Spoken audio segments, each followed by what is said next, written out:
Sziasztok! Ildikó vagyok, német tanár. Szókincsetfejlesztő mellékneveket hoztam el ma neked, pontosabban ellentétpárokat példamondatokkal. Nézzük az első ellentétpárt. Fleißig, szorgalmas, faul, lusta.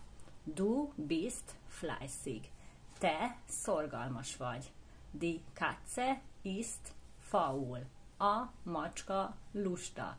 A második ellentétpár heiß, forró, kalt, hideg. Der Kaffee ist noch sehr heiß. A kávé még nagyon forró. Die Suppe ist schon kalt. A leves már hideg. Harmadik ellentétpár krank, gesund. Krank azt jelenti, hogy beteg, gesund azt jelenti, hogy egészséges. Ich war die ganze Woche krank. Én egész héten beteg voltam. Jetzt bin ich wieder gesund. Most újra egészséges vagyok. És a negyedik, egyben mára utolsó ellentétpár, schmutzig, koszos, sauber, tiszta.